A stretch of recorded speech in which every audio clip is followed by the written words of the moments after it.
This is NDTV.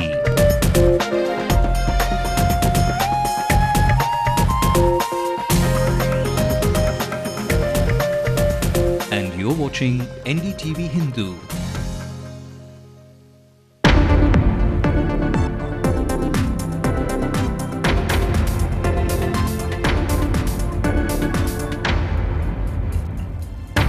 A little more than a week to go for the big poll results, and the counting centres are already looking like a fortress, with the party representatives taking up long hour shifts. A day after the United States announces the death of Osama, Chief Minister Karunanidhi says those who live violently will die violently. In the big gold rush ahead of Akshaya Tritiya, gold buyers throng jewellery stores to get their share of gold coins. This while the city banks also join the league in the offer. Air India tries desperately to bring some relief to its angry passengers. 5 additional flights fly out to other metros and to Singapore tomorrow. And the protest against Rajapaksa gains momentum in the wake of the United Nations report that was released last week. Welcome to the late night news on NDTV Hindu. I'm Evelyn Matthew, bringing you the latest updates this Tuesday night. A quick look at the rest of the day's top stories. The White House says it's now looking at what kind of support Osama bin Laden got in Pakistan and from whom. The chairman of the Senate Homeland Security Panel demands Pakistan must prove it did not know that Osama was in Abbottabad. Amid the contradictory claims over whether Pakistan was informed by the US, a Gitmo cable says Osama was always tipped off by Pakistan security forces. Pictures of the tense moments in the Situation Room emerge as President Obama and his team watched how the 40-minute operation unfolded. And India's Home Minister P. Chidambaram tells NDTV if Osama can be found in Pakistan, why not India's most wanted? Pakistan is now facing tough questions from Washington on how Osama bin Laden managed to stay in Pakistan without the knowledge of anyone in the establishment, as Islamabad continues to claim that it had no knowledge of Osama staying in a well-fortified mansion in the country's garrison town of Abbottabad, a short distance from the military academy. The United States is now doing some plain speak. At a press briefing, the counter-terrorism advisor to President Barack Obama said it was not possible that Osama could have stayed in Pakistan without a support system, and that's what the United States is now trying to find out from the Pakistani government.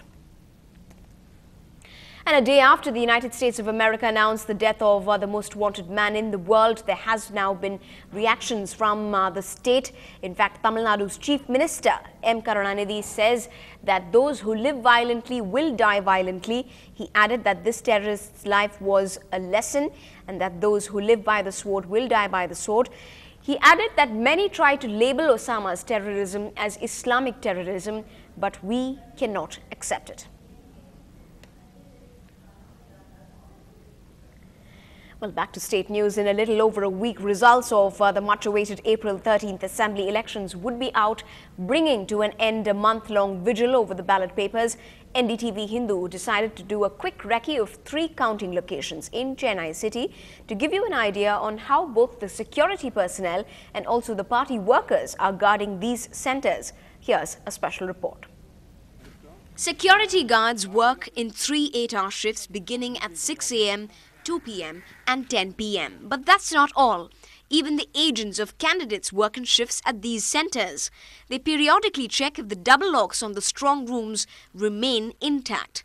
After all, the entire city's, that's all the 16 constituencies' choice of votes are stored in these 3 counting locations. At a time, one AC, 3 inspectors, 6 others, 48 other ranks.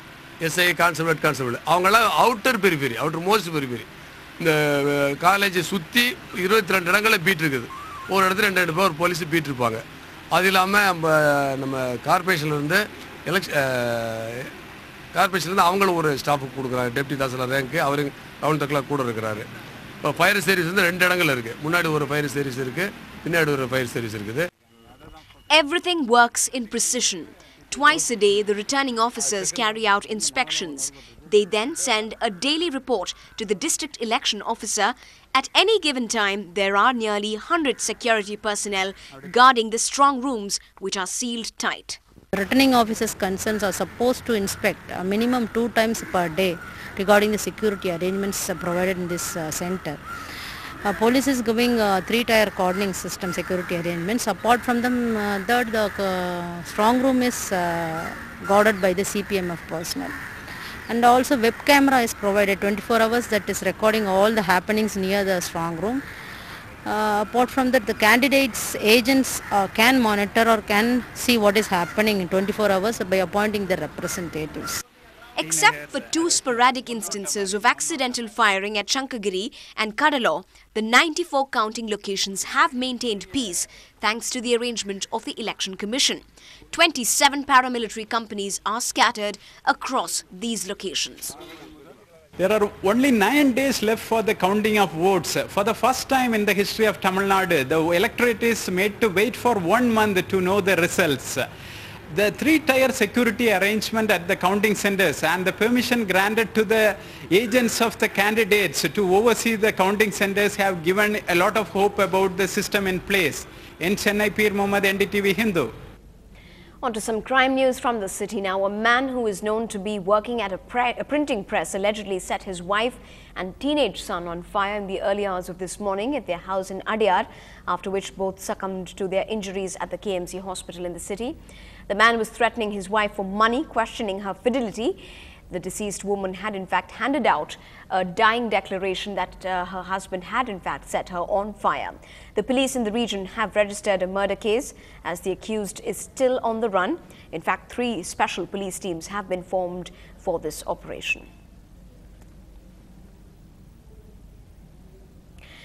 As the Air India strike by pilots enters day 7, the national carrier has been making special arrangements for passengers who've been in a fix regarding travel to other destinations. In addition to the jumbo flights that have been flown in and out yesterday, for tomorrow, that's the 3rd of May, there are 5 special flights that will take off from the domestic sector of the Anna International Airport. 1 takes off to Kochi early morning at 7:30, following which there is a flight to the capital via Visakhapatnam, that's around 10:15 a.m.